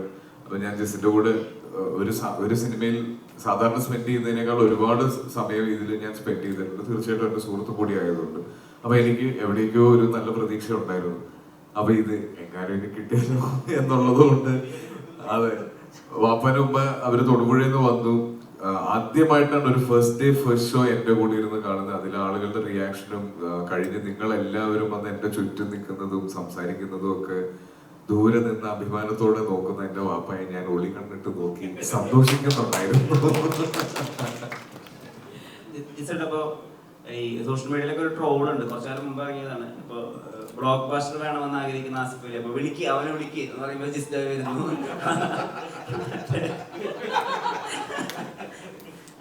അങ്ങനെ അത് ഇവനിപ്പോ നമ്മള് ഒരു വിജയം കൊടുക്കണം അങ്ങനെ ഒരു ആഗ്രഹം ഉണ്ടാവാറുണ്ടോ ആസിഫിന്റെ ഫ്രണ്ടിനെ കുറിച്ച് ആഗ്രഹിക്കുമ്പോൾ? ഉറപ്പായിട്ടുണ്ട്. അത് ആസിഫ് എന്നുള്ളത് മാത്രമല്ലേ, ഏതൊരു ആർട്ടിസ്റ്റ് ആണെങ്കിലും ഒരു പോയിന്റിൽ ഇപ്പൊ വീഴ്ചയായിട്ടായിക്കോട്ടെ, നമ്മൾ നരേറ്റ് ചെയ്യുന്ന ഒരു കഥ കേട്ട് വിശ്വസിച്ചിട്ടാണ് വരുന്നത്. അപ്പൊ അതിനെ നമ്മളെ കൊണ്ട് പറ്റുന്ന എല്ലാം പ്രൊവൈഡ് ചെയ്ത് ഏറ്റവും കൂടുതൽ എഫോർട്ട് എടുത്ത് അതിനെ നന്നാക്കാൻ വേണ്ടി എന്തെല്ലാം ചെയ്യാൻ പറ്റുമോ അത് നമ്മൾ ചെയ്യണം. അത് ഏത് ആർട്ടിസ്റ്റ് ആണെങ്കിലും. പക്ഷെ എനിക്ക് ആസിഫിനോടുള്ള കമ്മിറ്റ്മെന്റ് എന്ന് പറയുന്നത്, എന്റെ ബൈസൈക്കിൾ തീവ്സ് എന്ന് പറയുന്ന കഥ അന്നത്തെ ഒരു 4-5 യങ്സ്റ്റേഴ്സിന്റെ അടുത്ത് പറഞ്ഞിട്ട് അവർക്കത് വർക്കാവില്ല, ചിലവർക്കത് പ്രൊഡ്യൂസ് ചെയ്യാം, അഭിനയിക്കുന്നില്ല എന്നൊക്കെ പറഞ്ഞിട്ട് ഒരു പ്രത്യേക സാഹചര്യത്തിൽ ആസിഫിന്റെ അടുത്തേക്ക് പോയി. ആസിഫിന് ഞാൻ എഴുതിയത് അങ്ങനെ മനസ്സിലായി എന്നുള്ളത്. ആ 2 മണിക്കൂർ എടുത്ത് നരേറ്റ് ചെയ്തപ്പോൾ കൃത്യമായിട്ട് ആസിഫിന് അത് മനസ്സിലായി. അപ്പൊ അന്ന് മുതലുള്ള ഞങ്ങളുടെ സുഹൃത്ത് ബന്ധം സ്റ്റാർട്ട് ചെയ്യുന്ന അവിടെ നിന്നാണ്. അതിനുമുമ്പ് അറിയാമെങ്കിലും അപ്പൊ അന്ന് മുതലുള്ള കമ്മിറ്റ്മെന്റ് ഉണ്ട്. എനിക്ക് ആസിഫ് തരുന്ന ഒരു ഡേറ്റ്, അവിടെ നമ്മൾ സുഹൃത്തല്ലല്ലോ, പ്രൊഫഷണലിയാണ് ഞാൻ അതിനെ കാണുന്നത്. അത് നമ്മൾ ഒരിക്കലും മിസ്യൂസ് ചെയ്യാൻ പാടില്ല. ആ കിട്ടുന്നതിന് ഏറ്റവും ഫ്രൂട്ട്ഫുൾ ആയിട്ട് എനിക്ക് ഉറപ്പായിട്ടും എനിക്കത് എന്നെ സഹായിക്കണം, എനിക്കും ഗുണം ചെയ്യണം. അപ്പൊ അതിനേക്കാൾ ഏറെ എന്നെ വിശ്വസിക്കുന്ന എന്റെ കൂടെ നിൽക്കുന്ന പ്രൊഡ്യൂസറും ആർട്ടിസ്റ്റും അവർക്ക് എല്ലാവർക്കും ഗുണം ചെയ്യണം എന്നുള്ളത് എപ്പോഴും മനസ്സിൽ വളരെ ബോധേഡാണ് അതിനെക്കുറിച്ച്. ഞങ്ങൾ 2 പേരാണ് ആ സിനിമയ്ക്ക് ഡേറ്റ് കൊടുത്തത്, അല്ലേ ജാഫർ? ബൈസിക്കിൾ തീവ്സിൽ അത് അതാണ്. ഇപ്പൊ ഇന്നലെ ഡയറക്ടർ രഞ്ജിത്ത് സാറ് വിളിച്ചിട്ട് വളരെ നല്ല റിവ്യൂസ് കേൾക്കുന്നു എന്നൊക്കെ പറഞ്ഞ് കുറെ സംസാരിച്ചു. അപ്പൊ എനിക്ക് സന്തോഷമുള്ളത്, ഈ കയ്യൊപ്പ് എന്ന് പറയുന്ന സിനിമ ഞാൻ എപ്പോഴും ഓർക്കുന്നുണ്ട്. ബാബു എന്നല്ലേ ക്യാരക്ടറിന്റെ പേര്? അതെ, ഫിറോസ് ബാബു, കറക്റ്റ്. ബാബു എന്നാണ് പറയുന്നത്. നമുക്ക് വന്ന് പറയുന്നത് നിന്റെ ജാതിയും അതൊന്നും എനിക്കറിയില്ല. എക്സാക്ട്ലി. ആ ഭയങ്കര മനോഹരമായ സീനാണ്. നിങ്ങൾ കയ്യൊപ്പ് എന്ന് പറയുന്ന സിനിമ കാണാത്തവരുണ്ടെങ്കിൽ ഫസ്റ്റായിട്ടും കാണണം. അതിൽ മമ്മൂക്ക വന്നിട്ട് പോലീസ് സ്റ്റേഷനിൽ ഒരു സിംഗിൾ ഷോട്ട് സീനുണ്ട്, ഗംഭീര സീനാണ്. അതിൽ സംസാരിക്കുന്ന മുഴുവൻ ജാഫ്രിക്കയെ കുറിച്ചാണ്. ഞാൻ ജാഫ്രിക്കയെ അന്നാണ് നോട്ട് ചെയ്തത്. ജാഫ്രിക്ക എന്ന് പറയുന്ന ഒരു സിനിമയിലേക്ക് വരേണ്ട ഒരു ആർട്ടിസ്റ്റ്. അതിനൊപ്പം മിമിക്രിയിൽ എനിക്കറിയാമോ ജാഫ്രിക്കയെ. അന്ന് നോട്ട് ചെയ്തതാണ്. ഞാൻ ആദ്യമായിട്ടൊരു സിനിമ ചെയ്യുമ്പോൾ അതിനകത്ത് ആര് ഉണ്ടെങ്കിലും ഇല്ലെങ്കിലും ജാഫർ ഇടുക്കി എന്ന് പറഞ്ഞ ആളുണ്ടാകും എന്നുള്ളത്. അങ്ങനെയാണ് ബൈസിക്കിൾ ദിവസത്തിലേക്ക് വിളിക്കുന്നത്. ഇപ്പോ ഈ മ്യൂസിക് ഡയറക്ടറിന്റെ ഒരു കാര്യമുണ്ടല്ലോ, കാരണം ഈ സിനിമയിലുടനീളം ഭയങ്കര ഗ്രിപ്പിംഗ് ആയിട്ട് കൊണ്ടുപോകാനും ഏറ്റവും ഹെൽപ്പ് ചെയ്തത് ദീപക് ഫാക്ടർ തന്നെ. അപ്പൊ ഈ അത് കഴിഞ്ഞിട്ടും ഈ സോഷ്യൽ മീഡിയയിൽ കാര്യം പറഞ്ഞിട്ടുണ്ടായിരുന്നു, ഈ പഴകുന്തോറും വീടിന്റെ വീര്യം കൂടുന്ന പറഞ്ഞിട്ടുള്ള ഒരു പരിപാടി. ശരിക്കും എങ്ങനെ ആ ഒരു ഗിവ് ആൻഡ് ടേക്ക് നടക്കണം മ്യൂസിക് ഡയറക്ടർ? അതെ, ദീപക് അറിയാലോ. ഓഫ് കോഴ്സ് എന്റെ ആദ്യത്തെ 2 സിനിമയും ബൈസിക്കിൾ ദിവസം സൺഡേ ഗോൾഡിയും ദീപക് ദേവ് തന്നെയായിരുന്നു. ഇപ്പൊ അദ്ദേഹം എംപുരാൻ ചെയ്തുകൊണ്ടിരിക്കുകയാണ്, വലിയ പ്രോജക്റ്റാണ് ചെയ്തുകൊണ്ടിരിക്കുന്നത്. അപ്പൊ അതിനിടയിൽ മറ്റ് സിനിമകളൊന്നും പുള്ളി കമ്മിറ്റ് ചെയ്യുന്നില്ല. നിങ്ങൾ നോക്കി അറിയാം, കഴിഞ്ഞ 1 വർഷമായിട്ട് ഒറ്റ സിനിമയും പുള്ളി കമ്മിറ്റ് ചെയ്തിട്ടില്ല. അപ്പൊ ഞാൻ പോയിട്ട് ഞാൻ ദീപക് ഈ സിനിമ ഒന്ന് കാണും എന്നുകൊണ്ട് ദീപക് എന്റെ സ്റ്റുഡിയോയിൽ ഫസ്റ്റ് ഡബ് ചെയ്യാത്ത വേർഷൻ 2.25 മണിക്കൂറുള്ള ഒരു വേർഷൻ ആണ് ഞാൻ ദീപകിനെ കാണിക്കുന്നത്. ദീപക് സിനിമ കണ്ടു കഴിഞ്ഞപ്പോൾ ഫസ്റ്റ് ഹാഫ് കഴിഞ്ഞപ്പോൾ നല്ല രസമുണ്ട്, ബ്രേക്ക് ചെയ്യണ്ട, സെക്കൻഡ് ഹാഫ് കൂടെ കാണാം എന്ന് പറഞ്ഞു.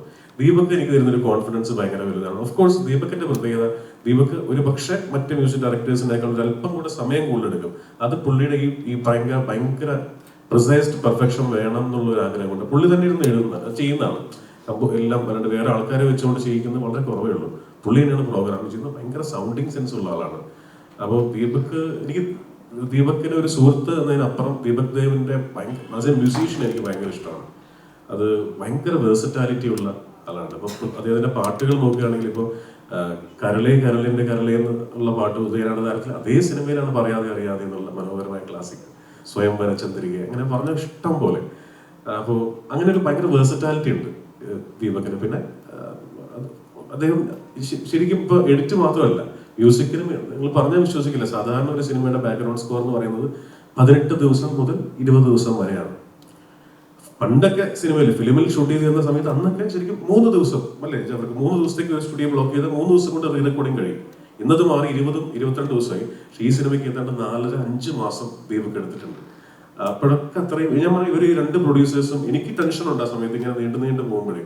പക്ഷെ ആ നീണ്ടു പോയതിനൊക്കെ ദീപക് വർക്ക് കൊണ്ട് അതിന് ഉത്തരം നൽകി. ഇപ്പൊ നിങ്ങൾ ചോദിക്കുന്ന രീതിയിലേക്ക് ആ വർക്കിനെ കൊണ്ടുവന്നു എന്നുള്ളതാണ്.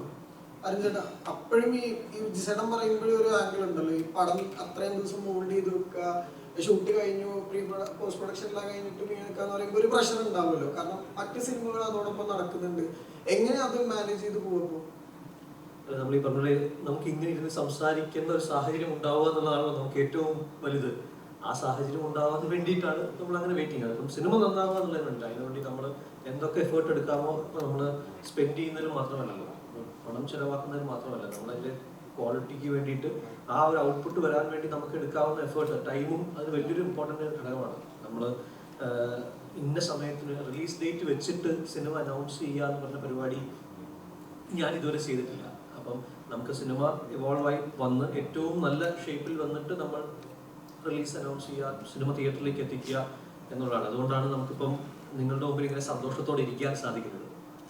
അത് അതിൻ്റെ നമ്മൾ ആ സമയവും അത് ചെലവാക്കുക എന്നത് തന്നെയാണ് എൻ്റെ പ്രധാന കാര്യം. ട്രാക്ക് മാറ്റിയ ജിസ്ജോയ് എന്നാണ് ഇപ്പം എല്ലാ സോഷ്യൽ മീഡിയയിലും പറയുന്നത്. അപ്പോൾ ഈ ഇതിലെ ഓരോ ക്യാരക്ടേഴ്സിനും നല്ല ഇമ്പോർട്ടൻസ് ഉണ്ട്, അവരുടെ പെർഫോമൻസിന് ഇമ്പോർട്ടൻസ് ഉണ്ട്. അപ്പോൾ പുതിയ ഒരു ടൈപ്പ് സ്ക്രിപ്റ്റ് ഇങ്ങനെ ചെയ്യുമ്പോൾ അതെങ്ങനെയാണ് ഓരോ ആക്ടേഴ്സിലേക്ക് എത്തിയത്? ആക്ടേഴ്സിലേക്ക് എത്തിയെന്ന് പറയുമ്പോൾ ഈ പറയുന്ന പോലെ ചെറിയ ക്യാരക്ടേഴ്സ് ആണെങ്കിലും അറിയപ്പെടുന്ന ആൾക്കാരാണ്. എനിക്ക് അതൊരു നിർബന്ധം ഉണ്ടായിരുന്നു. ഈ സിനിമയിൽ അങ്ങനെ വേണമെന്ന്, എല്ലാ സിനിമ അങ്ങനെ വേണം നിർബന്ധമില്ല കേട്ടോ, പക്ഷെ ഇതിൽ അങ്ങനെ വേണമെന്ന് എനിക്ക് നിർബന്ധം ഉണ്ടായിരുന്നു. പിന്നെ ഇതിന്റെ ഈ ഇനീഷ്യൽ ഡിസ്കഷനിൽ ഇതിന്റെ ക്യാമറാമാൻ ശരൺ വേലായുധനും ഞാനും കൂടെ ഒരു 2 ദിവസത്തെ ഒരു സെറ്റിംഗ് ഉണ്ടായിരുന്നു. അത് എൻ്റെ വീട്ടില്, എൻ്റെ ഫ്ലാറ്റില്. അപ്പോൾ ആ സെറ്റിങ്ങിലാണ് ഞങ്ങൾ ഇതിന്റെ കളർ, ഏതെല്ലാം കളേഴ്സ് ഉപയോഗിക്കണം, ഏതെല്ലാം കളേഴ്സ് ഉപയോഗിക്കരുത് എന്നുള്ളൊരു ഡിസിഷൻ എത്തുന്നത്. നിങ്ങൾക്ക് പറയുമ്പോൾ മാസ്റ്റർ അനമോർഫിക് എന്ന് പറയുന്ന ലെൻസിലാണ് ഇത് ഷൂട്ട് ചെയ്തിരിക്കുന്നത്. അതുകൊണ്ട് തന്നെ എല്ലാ സ്ക്രീനിലും ഇത് സ്പെഷ്യലായിട്ട് എഡിറ്റ് ചെയ്യാതെ പ്ലേ ചെയ്യാൻ പറ്റില്ല. അങ്ങനത്തെ അതിന്റെ ഒരു ആ അനമോർഫിക് ലെൻസ് തരുന്ന ഒരു ബ്യൂട്ടി ഉണ്ട് സിനിമാറ്റോഗ്രഫിയിലും. അപ്പോൾ എന്ന് പറയുന്ന പോലെ ഓരോ ആർട്ടിസ്റ്റിനും ഇങ്ങനെ പെരുമാറണം, സട്ടിലായിട്ട് നിർത്തേണ്ടടുത്ത് സട്ടിലായിട്ട് നിൽക്കണം. അങ്ങനെയുണ്ട്. ഇപ്പൊ ഒരു സ്റ്റാർ വാല്യൂ വെച്ചിട്ട് ഇപ്പോൾ ഒരു ഇമ്പോർട്ടൻറ്റ് സീനിലൊക്കെ ചില സീനിലൊക്കെ ആസിഫ് വളരെ സട്ടിലായിട്ട് മിണ്ടാതെ നിൽക്കുകയാണ്. അവിടെ നമ്മൾ ഹീറോ ആണ്, ഇയാള് പെർഫോം ചെയ്യട്ടെ എന്ന് വിചാരിച്ചാൽ അത് വേറെ കൈൻഡ് ഓഫ് സിനിമയായി പോകും. അപ്പൊ അങ്ങനെയുള്ള ചില കാര്യങ്ങൾ ഞാൻ റെസിസ്റ്റ് ചെയ്തിട്ടുണ്ട്. ട്രാക്ക് മാറ്റിയ പോലെ നസീർക്കൻ ട്രാക്ക് മാറ്റിയതാണോ? അങ്ങനെയല്ല, ഈ പറഞ്ഞ പോലെ അങ്ങനൊരു മാറ്റം കൂടി വേണ്ടേ? ഇപ്പോൾ നിങ്ങളൊക്കെ തന്നെ പറയുന്നില്ലേ, എല്ലാവരും നന്നായിട്ടുണ്ട്, കൊള്ളാമെന്നൊക്കെ പറയുന്നില്ലേ? അതായിരുന്നു നമ്മൾ ഇത്രയും കാലം ആഗ്രഹിച്ചിരുന്നു. ഇപ്പം ഞങ്ങൾ ഇന്നലെ ഒരു കാര്യം ഞാൻ ജിസ്മോനോട് ഇങ്ങനെ സംസാരിച്ചപ്പോൾ ഞാൻ പറഞ്ഞു, മിമിക്രിയിൽ ഞാനൊരു കുറേ താരങ്ങളെ അനുകരിച്ചിട്ടുണ്ട്, രാഷ്ട്രീയക്കാരെയൊക്കെ അനുകരിച്ചിട്ടുണ്ട്. ഇപ്പോൾ ഏതെങ്കിലും ഒരു നടനെ ഞാൻ അനുകരിക്കുന്നത് പോലെ, അല്ലെങ്കിൽ ഈ ഒരു 10,000-5,000 പേര് അനുകരിക്കുന്നത് ചിലപ്പോൾ ആ നടനെ ആയിരിക്കും, ആ നടൻ ചെയ്ത് ഹിറ്റാക്കിയ ഏതോ ഒരു കഥാപാത്രത്തെ ആയിരിക്കും. നമ്മളെന്തൊക്കെ ചെയ്താലും അത് ആ നടൻ അവകാശപ്പെട്ടതാണ്. പക്ഷെ സിനിമയിൽ നമ്മളൊരു കഥാപാത്രം ചെയ്ത് വിജയിച്ചാൽ അത് നമുക്ക് മാത്രം അവകാശപ്പെട്ടതാണ്. അതിൻ്റെ ഒരു സന്തോഷം. അതാണോ തുടക്കത്തിലെ എന്നെ അനുകരിച്ചോളാം. അല്ല, ഈ സിംഗിൾ തല രാവണന്റെ കാര്യം ചോദിക്കുമ്പോൾ ഞാൻ ചോദിച്ചോട്ടെ, ഈ തലവനിലെ സിംഗിൾ തല രാവണൻ ആരാണ്? നിസേട്ടനാണോ? അങ്ങനെ ഒരു ഇപ്പൊ കുറെ കാര്യങ്ങൾ പറഞ്ഞല്ലോ. അപ്പം സ്വന്തമായിട്ട് ഇഷ്ടപ്പെട്ടിട്ട് ഒരു പേരാണ് സിംഗിൾ തല രാവണൻ. നമ്മളിലേക്ക് വരുമെന്ന് തോന്നിയിട്ടുണ്ടോ ആ പേര്? ഉറപ്പായിട്ടും സിംഗിൾ തല രാവൺ അങ്ങനെ ഒരു ടൈറ്റിൽ വെക്കാൻ കാരണം അത് ഒരേ സമയം ഹ്യൂമർ ആയിരിക്കണം, അത് ഒരേ സമയം അതിനകത്ത് വേറൊരു ഇൻസൈറ്റ് ഉണ്ടാകണം. അങ്ങനെ ഒരു സംഗതി ഉണ്ടായിരുന്നു. അപ്പോൾ അതിനകത്ത് ഹ്യൂമർ വർക്കാവുകയും വേണം. പക്ഷെ എനിക്ക് ഭയങ്കര സന്തോഷം തോന്നി ഇന്നലെ ആ സീനുകൾക്കൊക്കെ ആൾക്കാർ ക്ലാപ്പ് ചെയ്യുന്നുണ്ടപ്പോൾ ഇവിടെ ടൈറ്റിൽ പറയുന്നിടത്ത് മുതൽ അതാ പറഞ്ഞ ചില സമയത്ത് നമുക്ക് തോന്നുന്നത് ഈ പറഞ്ഞ ആരോ തോന്നിപ്പിക്കുന്നതാണ് ചെയ്യുന്നു. ഈ ടൈറ്റിലുകൾ എവിടുന്നാ കിട്ടുന്നത്? സിംഗിൾ തലരാവണൻ, ജെട്ടിക്കുള്ളിലെ ഭീകരൻ, അതൊക്കെ ഓർത്തിരിപ്പുണ്ടല്ലേ? ഇങ്ങനെ ഇത് ഒരു ദിവസം രഞ്ജി പണിക്കരേട്ടനും കൂടെ മോഹൻകുമാർ ഫാൻസിന്റെ സമയത്ത് അല്ല വിജയ് സൂപ്പറിന്റെ സമയത്ത് സംസാരിച്ചുകൊണ്ടിരിക്കുമ്പോൾ രഞ്ജിയേട്ടൻ പറഞ്ഞു, എടാ ഇതിങ്ങനെ എഴുതി വരുന്ന സമയത്ത് ഇപ്പൊ കിങ്ങിലെ ക്യാരക്ടറിന്റെ പേരൊക്കെ ഓരോരുത്തരുടെ പേരും പുള്ളി പറയാను എഴുതി വരുമ്പോൾ അതിനെ കുറിച്ചൊന്നും ആലോചിച്ചിട്ടില്ല, ഡെലിബറേറ്റ്ലി ഒന്നും ചെയ്തിട്ടില്ല. അപ്പൊ എഴുതി വരുമ്പോൾ ഒരു ഒഴുക്കിനങ്ങ് വരുന്ന അത് ശരിയാ. ഞാനിപ്പോ എങ്ങനെയാണ് ആ പേര് കിട്ടിയെന്ന് എനിക്ക് തന്നെ അറിയില്ല. സിംഗിൾ തല രാവണൻ.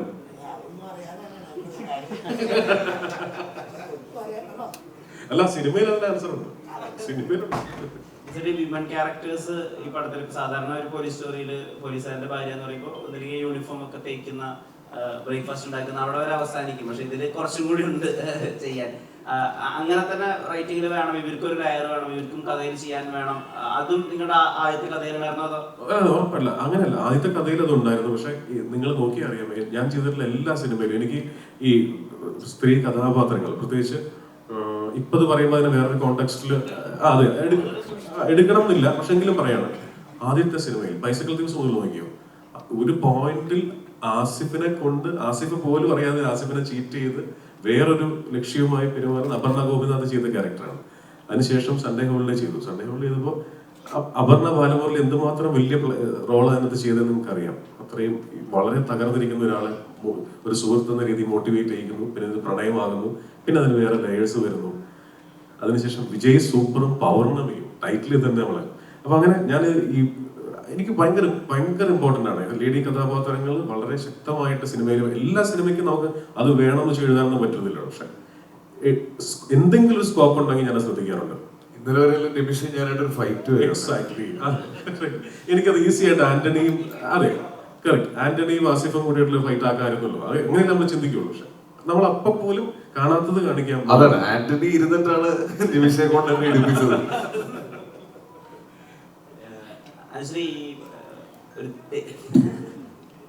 കുറച്ചു കാലമായിട്ട് തേപ്പുകാരി ഇമേജ് ഉണ്ടായിരുന്നല്ലോ കുറെ കാലം. അപ്പൊ ഈ ജസ്റ്റ് വിളിച്ചപ്പോ നേരത്തെ ചോദിച്ചില്ലേ ഡ്രസ് അയൺ ചെയ്യുക അങ്ങനെ എന്നൊക്കെ പറഞ്ഞപ്പോഴത്തേക്ക് നീ എന്തിനു തേക്കാത്ത ജസ്റ്റ് വിളിക്കുന്നത്. അപ്പൊ എന്താ കോള് വന്നപ്പോ തേപ്പുകാരിയായിട്ടായിരിക്കും അതോ നായകന് ശക്തി കൊടുക്കുന്ന ആളായിരിക്കും? ഞാൻ ആകെ മഹേഷിന്റെ പ്രതികാരത്തിൽ ഒന്ന് തേച്ചിട്ടുള്ളൂ. ആ തേപ്പ് ഇത്ര ഭയങ്കര ഹിറ്റായത്. ചാക്കോച്ചനാണ് എന്നെ ഉപേക്ഷിച്ചിട്ട് പോയത്. ആ എന്നെ പറഞ്ഞു നീ അച്ഛന്റെ കൂടെ നിൽക്കണം. പിന്നെ പൂവങ്കോഴി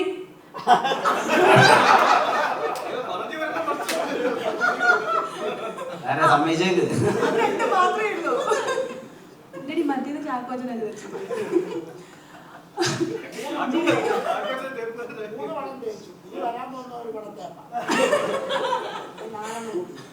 ഇല്ല ജിസേട്ടൻ വിളിച്ചപ്പോ എന്തായാലും ഞാൻ തേപ്പ് പ്രതീക്ഷിച്ചില്ല. അത് മേ ബി ഇനി ജിസേട്ടന്റെ ഈ ഫീൽ ഗുഡ് മൂവി മറ്റേതിനകത്ത് ഉണ്ടെന്ന് തോന്നല്ലോ, ശ്രുതി രാമചന്ദ്രൻ തേപ്പ് പ്രതീക്ഷിക്കണമായിരുന്നു. പക്ഷെ ഞാൻ പ്രതീക്ഷിച്ചില്ല. ഞാൻ എന്തോ വലുത് തന്നെയാണ് പ്രതീക്ഷിച്ചത്. പക്ഷെ എന്റെ ഭയങ്കര ആഗ്രഹമായിരുന്നു ജിസേട്ടന്റെ കൂടെ വർക്ക് ചെയ്യാന്നുള്ളത്. ഭയങ്കര ആഗ്രഹമായിരുന്നു. എപ്പോഴൊക്കെയോ പരസ്യമായും അല്ലാണ്ടും ഒക്കെ എന്നെ വിളിക്കണില്ലേ എന്ന് ഞാൻ ചോദിച്ചിട്ടുണ്ട് ജിസേട്ടൻ്റെ അടുത്ത്. കാരണം അദ്ദേഹത്തിന്റെ ചിത്രങ്ങൾ ഇഷ്ടമായതുകൊണ്ട് തന്നെ മേ ബി ഈ ഒരു ഫീൽ ഗുഡ് മൂവീസിന്റെ ഒരാളായതുകൊണ്ടായിരിക്കാം. പക്ഷേ ജിസേട്ടൻ എന്നെ വിളിച്ചത് ഇങ്ങനത്തെ ഒരു സസ്പെൻസ് ത്രില്ലറിലോട്ടായിരുന്നു. പക്ഷെ ക്യാരക്ടർ പറഞ്ഞപ്പോൾ തന്നെ ഒരുപാട് സീൻ വൈസ് നമ്മൾ നോക്കുവാണെങ്കിലൊന്നും ഒരുപാട് ഇല്ലെങ്കിൽ പോലും ഓക്കെ എനിക്ക് കുറച്ച് പെർഫോം ചെയ്യാനുള്ള ഒരു ഏരിയ ഫീൽ ചെയ്തിരുന്നു. ഈ ഒരു ചിത്രത്തിന്റെ പാർട്ട് ആവാനായിട്ട് ഒരുപാട് ഇഷ്ടമായിട്ട് തന്നെയാണ് ചൂസ് ചെയ്തതും. അതുകൊണ്ട് തന്നെ ഈ ഒരു സന്തോഷം ഇപ്പം അനുഭവിക്കാൻ പറ്റി. ഈ കാലിനൊക്കെ പരിക്ക് പറ്റിയ കഥാപാത്രങ്ങളൊക്കെ ചില സിനിമകൾ ചെയ്ത് കുറച്ച് കൂടിപ്പോയി കഴിഞ്ഞാൽ ഈ SMMD എന്നൊക്കെ പറഞ്ഞിട്ട് ഫേസ്ബുക്കിൽ ഗ്രൂപ്പുകളുണ്ട്, അവര് ട്രോളി കൊല്ലും. അപ്പൊ അങ്ങനെ എന്തെങ്കിലും പറഞ്ഞിരുന്നോ ജിസ്റ്റേ? ഇത് ഓവറാക്കി ചെയ്യണ്ട. ജിസ്റ്റേട്ടൻ പറഞ്ഞൊരു കാര്യം, ഈ വീൽ ചെയർ ഇങ്ങനെ പരിക്ക് പറ്റി എന്നും പറഞ്ഞുകൊണ്ട് ഭീകരമായിട്ട് അങ്ങ് ഇരുന്ന് പോയ അല്ലെങ്കിൽ വീൽ ചെയറിൽ നടക്കുന്ന അല്ലെങ്കിൽ ഈ വാക്കിംഗ് സ്റ്റിക്കും അങ്ങനത്തെ സംഭവങ്ങളൊക്കെ വെച്ചിട്ട് അത്രയും ഒരു ദയനീയതയിലേക്ക് നമുക്ക് പോകണ്ട, ഒന്ന് മിനിമലായിട്ട് പിടിച്ചാൽ മതി എന്നുള്ളൊരു കാര്യം പറഞ്ഞിട്ടുണ്ടായിരുന്നു. അപ്പൊ ഞാനിങ്ങനെ ഓർക്കായിരുന്നു മിനിമൽ ആവുകയും വേണം, എന്നാൽ നമ്മുടെ ഒരു ഡിഫിക്കൽട്ടി കാണിക്കുകയും വേണം. അപ്പൊ എന്താ ചെയ്യാന്നൊക്കെ ഉള്ളത് ഞാൻ ഇങ്ങനെ ഇരുന്ന് ആലോചിച്ചു. അപ്പൊ എനിക്കൊരു ഫ്രണ്ട് ഉണ്ട്, ഒരു ഡോക്ടർ. പുള്ളിക്കാരി ഈ പറയുന്ന പോലെ ഫിസിക്കൽ മെഡിസിൻ ആൻഡ് റീഹാബിലിറ്റേഷൻ ആണ്. അതായത് ഇതുപോലെ ഇഞ്ചുറി വന്ന ആളുകളെ തിരിച്ച് ബാക്ക് ടു നോർമലിലേക്ക് കൊണ്ടുവരുന്ന, അതാണ് അവരുടെ ഒരു ഡിപ്പാർട്ട്മെന്റ് എന്ന് പറയുന്നത്. അപ്പൊ ഞാൻ പുള്ളിക്കാരനെ വിളിച്ചു, ഞാൻ പറഞ്ഞിരുന്നില്ല, ഞാനപ്പോൾ പുള്ളിക്കാരിയെ വിളിച്ചു, എടോ ഇന്ന പോലെയാണ് സംഭവം. അപ്പൊ കുറച്ച് നാളുകൾക്ക് ശേഷം ഇതുപോലെ ഒരു ഇഞ്ചുറി പറ്റി ഒരു 2 ഇയേഴ്സിനൊക്കെ ശേഷം എന്തൊക്കെയായിരിക്കും ബോഡിയിൽ പ്രശ്നങ്ങൾ ഉണ്ടാവുന്നത്, നമുക്ക് സിനിമയിൽ യൂസ് ചെയ്യുമ്പോൾ. അപ്പൊ പറഞ്ഞു ചിലർ വടിയൊക്കെ പിടിച്ച്, ഞാൻ പറഞ്ഞു വടിയൊന്നും പറ്റത്തില്ലെന്നാ പറഞ്ഞു. അപ്പൊ എന്ത് ചെയ്യാമെന്ന് ചോദിച്ചു. അപ്പൊ അയാൾ പറഞ്ഞു ഇങ്ങനെ ചിലപ്പം ചില ഞരമ്പുകൾക്ക് ഇങ്ങനെ പ്രശ്നം വന്നിട്ട്, ഇതെല്ലാം കൂടെ പറയണ്ടല്ലേ, ഓക്കെ. അപ്പൊ എനിക്ക് ചെറിയൊരു ഐഡിയ ഈ പറയുന്ന പോലെ കിട്ടി. അപ്പൊ പെട്ടെന്നൊരു മെഡിക്കൽ കോൺഫറൻസ് ഇല്ല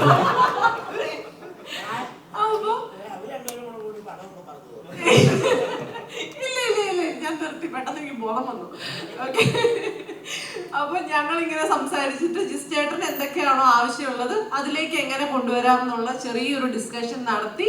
ഞാനപ്പോ ജിസ്റ്റേട്ടൻ ഒന്ന് ചെയ്ത് കാണിച്ചു, നമുക്ക് ഇങ്ങനെ എന്തെങ്കിലും ചെയ്താൽ മതിയോ, ഞാൻ ഇങ്ങനെ ചോദിച്ചു എന്നൊക്കെ പറഞ്ഞപ്പോ ഇത് നമുക്ക് മതി എന്ന് പറഞ്ഞു. അപ്പൊ അങ്ങനെ ഒരു ചെറിയൊരു ഡിസ്കഷൻ ഒക്കെ ഇതിന്റെ ബാക്കിൽ നടത്തി നമ്മൾ തീരുമാനിച്ചതായിരുന്നു നമുക്ക് ഇങ്ങനെ ചെയ്യാന്നുള്ളത്. അത് രക്ഷപ്പെട്ടു. ആസിഫ്, ഇപ്പൊ അജിത്തിന്റെയും വിജയന്റെയും സിനിമകൾ വരെ വലിയ രീതിയിൽ റിവ്യൂ ചെയ്യും, അതിന് നല്ല രീതിയിൽ പ്രഹരശേഷിയോടുകൂടി തന്നെ റിവ്യൂ ചെയ്യുന്ന ആളാണ് ഈ ബ്ലൂ സെട്ടൈമാർ എന്ന് പറയുന്ന തമിഴ്നാട്ടിലെ ഒരു റിവ്യൂ. അപ്പൊ അതിന് ആള് വളരെ ഭയങ്കര പോസിറ്റീവ് റിവ്യൂ ആണ് തലവന് കൊടുത്തിരിക്കുന്നത്. അപ്പൊ ഈ മഞ്ഞുമ്മലിന് ശേഷം ആസിഫിലേക്ക് അവിടെയും ഉണ്ട് പിടി അങ്ങനെ. അല്ല, ഞാൻ ഇപ്പോ സത്യം പറഞ്ഞ ഞാൻ ഫോണില് ഫേസ്ബുക്കിൽ ഇങ്ങനെ റിവ്യൂസ് നോക്കിക്കൊണ്ടിരിക്കുകയാണ്. അതിപ്പോ ഇന്ന് രാവിലെ ശരണാണ് എനിക്ക് അത് അയച്ചു തന്നത്. അത് ഭയങ്കര വലിയൊരു സൈനാണ്. അവിടെ ചെന്നൈയില് പ്രത്യേകിച്ച് ഞാൻ ഇപ്പം എൻ്റെ അടുത്ത് കഴിഞ്ഞ ഈ 2 സിനിമകളുടെ പ്രൊമോഷൻ ടൈമിൽ ചോദിച്ചു ഈ അന്യഭാഷാ സിനിമകളിൽ എന്തുകൊണ്ട് അഭിനയിക്കുന്നില്ലെന്ന്. അതിനുള്ള ഉത്തരം ഇവിടെ നിന്ന് ഇപ്പൊ പോകുന്നുണ്ട് അങ്ങോട്ട്. നമ്മൾ ചെയ്യുന്ന സിനിമകൾ മുഴുവൻ ബാക്കിയുള്ള ഇൻഡസ്ട്രീസിൽ നിന്ന് നോക്കിക്കൊണ്ടിരിക്കുകയാണ്. നമ്മൾ ഇപ്പൊ അതിൽ തന്നെ മെൻഷൻ ചെയ്യുന്നത് ക്രൈം ത്രില്ലർ സിനിമകൾ ചെയ്യാൻ മലയാളികൾക്കൊരു പ്രത്യേക കഴിവുണ്ടെന്ന് അദ്ദേഹം എടുത്തു പറയുന്നുണ്ട്. അപ്പൊ അതുപോലെ എല്ലാ തരം സിനിമകളും നമ്മൾ ചെയ്യുന്നതിനെ പറ്റി ബാക്കി അന്യഭാഷകൾ സംസാരിക്കുന്നു. അപ്പൊ ഒരുപാട് സന്തോഷം. ഇനി അങ്ങനെ സഞ്ചരിക്കട്ടെ. മലയാള സിനിമ ഡബ് ചെയ്യപ്പെടാതെ മലയാള സിനിമയായിട്ട് തന്നെ എല്ലാ തിയേറ്ററുകളിലും പ്ലേസ് നമ്മൾ ഹിന്ദി സിനിമ കാണുന്ന അതേ എക്സൈറ്റ്മെന്റിൽ ബാക്കിയുള്ള ഇൻഡസ്ട്രിയിൽ കാണാൻ പറ്റട്ടെ. ഇന്ത്യൻ 2 എന്നൊക്കെ പറയുന്ന ഒരു വലിപ്പം ഫീൽ ചെയ്യുന്നുണ്ട് അതിന്. അതായത് സിനിമ അവസാനിക്കുമ്പോൾ കുറെ പേര് പറഞ്ഞിരുന്നു അത് അങ്ങനെ എഴുതി കാണിക്കണം. ഡയറക്ടേഴ്സ് കാർഡ് വരുന്നതിന് മുൻപ് ഈ പറയുന്ന തലവൻ 2 എന്ന് പറയുന്ന അത് എഴുതി കാണിക്കണം. അപ്പൊ ഞാൻ പറഞ്ഞതിന് കാര്യം ഞാൻ മാത്രമല്ല കേട്ടോ, എഡിറ്റർ സൂരജും വളരെ സ്ട്രോങ് ആയിട്ട് പറഞ്ഞത് അത് നമ്മൾ എഴുതി കാണിക്കണം. അത് ആൾക്കാർക്ക് ഫീൽ ചെയ്യുന്നുണ്ടോ, ഐ മീൻ അങ്ങനെ ഒരു സീക്വൽ ഉണ്ടാകാൻ ചാൻസ് ഉണ്ട് എന്ന് അവർക്ക് തോന്നിടത്തില്ല. അത് വലിയ കാര്യം അല്ലേ? അത് എനിക്ക് ഭയങ്കര സന്തോഷം തോന്നി. ഇന്നലെ ഞങ്ങൾ തിയേറ്ററിൽ ഇറങ്ങുമ്പോൾ തന്നെ ഒത്തിരി പേര് വന്നിട്ട് അതെപ്പോഴാ സീക്വൽ ഉണ്ടോ എന്ന് ചോദിക്കുമ്പോൾ അത് ഞങ്ങൾ എഴുതി കാണിക്കാതെ തന്നെ അത് അവർക്ക് മനസ്സിലായി എന്നുള്ളത് ഒരുപാട് സന്തോഷം. ഇനി ഈ സാർമാര് ഡേറ്റ് തരണമല്ലോ. ഞാൻ തന്നു കഴിഞ്ഞു.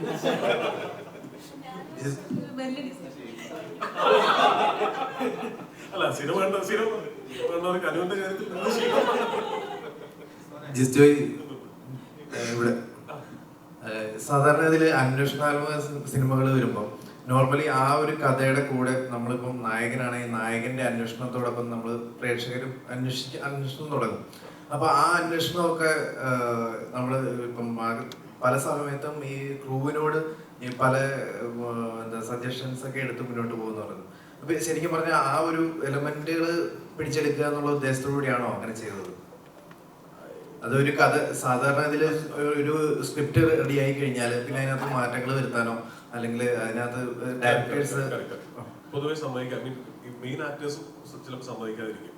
അതേ പറഞ്ഞു ഇവര് ഈ ബിജുചേട്ടനും ആസിഫും എനിക്ക് ആസ് എ ഡയറക്ടർ എന്നുള്ള രീതിയിൽ എന്നിൽ അർപ്പിച്ച ഒരു ട്രസ്റ്റ് ഉണ്ട്. കാരണം ഇത് ഈ സംഗതി പുതിയൊരു ട്രാക്കിലേക്ക് നമ്മൾ മാറ്റാൻ പോവുകയാണെന്ന് ഞാൻ ഇവരെ രണ്ടുപേരെയും വിളിച്ചിരുത്തിയിട്ട് ചേട്ടാ ഇങ്ങനെ ഒരു ട്രാക്ക് വന്നിട്ടുണ്ട്, ഇത് ഇങ്ങനെ ചെയ്തോട്ടെ. കാരണം ഇവരോട് പറഞ്ഞിട്ടില്ല അങ്ങനെ ഒരു കഥയെ കുറിച്ച്.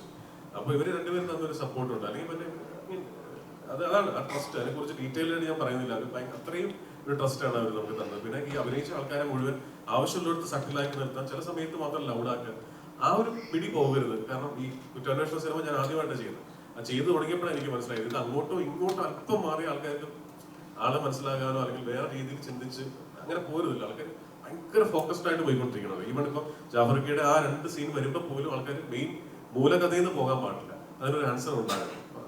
ബോധപൂർവ്വം എടുക്കുന്ന കാര്യങ്ങളാണ്.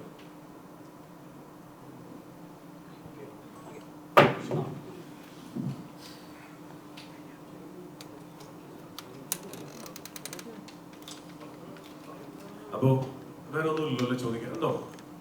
ഇല്ലല്ലോ. ഓക്കെ അല്ലേ? ഓക്കെ.